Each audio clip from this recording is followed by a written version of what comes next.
Seorang warga desa Dimoro, Kecamatan Toroh yang berprofesi sebagai pencari bekicot di Grobogan, Jawa Tengah diduga menjadi korban salah tangkap polisi.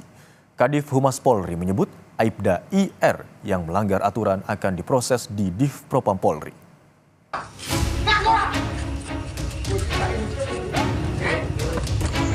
Mohon keadilan tegakkan karena saya dituduh nggak mempunyai atau nggak melakukan seperti yang dituduhkan. Semuanya kita minta dengan hormat untuk bisa awasi Polri, tegur Polri. Seorang warga desa Dimoro, Kecamatan Toroh, yang berprofesi sebagai pencari bekicot di Grobogan, Jawa Tengah, diduga menjadi korban salah tangkap polisi. Kami tidak bisa menayangkan video amatir ini secara utuh karena mengandung unsur kekerasan. Korban mendapat kekerasan dari polisi saat diinterogasi. Ia dituduh sebagai pencuri pompa air bermesin diesel. Meski tidak merasa bersalah, kondisi yang membuatnya ketakutan hingga tidak membela diri. Diapakan, Mas? Diidentifikasi. Diklarifikasi. Terus ternyata di sana putusannya gimana? Klarifikasi ya saya ditanya dengan dia saja dan jujur. Dan terus memanggil ada Pak Lurah datang dan ya saya memohon Pak Lurah ya mohon keadilan tegakkan karena saya dituduh nggak mempunyai atau nggak melakukan seperti yang dituduhkan.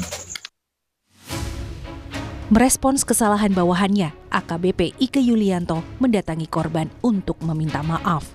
Kapolres Grobogan membenarkan anggotanya ada dalam video viral dugaan salah tangkap yang disertai penganiayaan.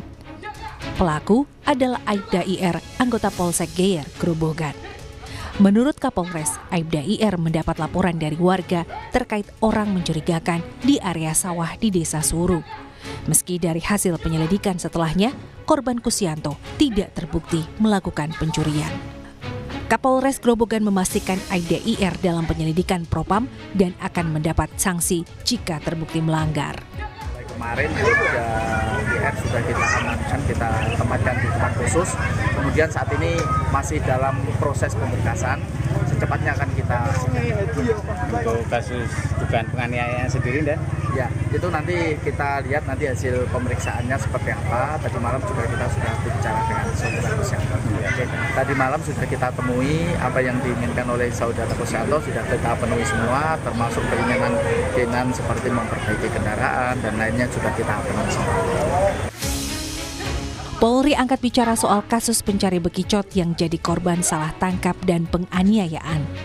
Kadif Humas Polri, Ijen Sandi Nugroho, menyebut akan menindak tegas segala pelanggaran yang dilakukan anggotanya.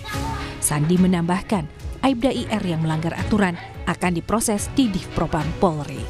Terkait di Grobogan juga akan ditindak untuk anggota. Tadi udah jelaskan Pak Kapolri waktu pojokan sana. Tadi ya, sekali lagi semuanya yang melanggar ketentuan sudah diverifikasi, sudah diperiksa sama Propam. Bahkan yang periksa bukan cuma Propam, Ketua pun direktur. Jadi polisi saat ini sudah tidak ada lagi ruang bersembunyi kalau ada yang melanggar ketentuan.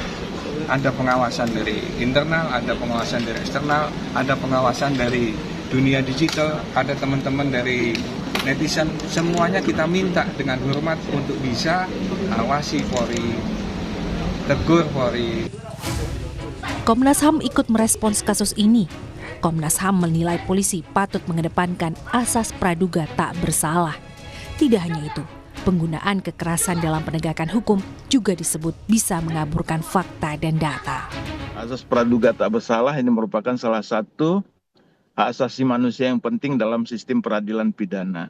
Seseorang itu dituduh atau diduga melakukan suatu tindak pidana, maka tindakan yang dilakukan kepolisian harus didasarkan pada alat bukti yang cukup. Perbuatan yang sangat dilarang dalam proses penegakan hukum pidana adalah penyiksaan. Kenapa? Karena penyiksaan ini dapat menyebabkan data-data atau informasi yang diperoleh itu tidak benar dan bisa menjadi peradilan yang sesat. Saya tidak pernah melakukan pembunuhan itu. Ini fitnah. Saya rela mati. Ini bukan kali pertama polisi tersandung kasus salah tangkap. Sebelumnya, di 2024 lalu, nama Peggy Setiawan jadi sorotan dalam kasus pembunuhan Vina dan Eki di Cirebon, Jawa Barat. Peggy ditangkap dan ditetapkan sebagai tersangka kasus pembunuhan Vina dan Eki yang kemudian digugurkan oleh Hakim pra-peradilan yang memutuskan Peggy tidak bersalah. Tim Liputan Kompas TV.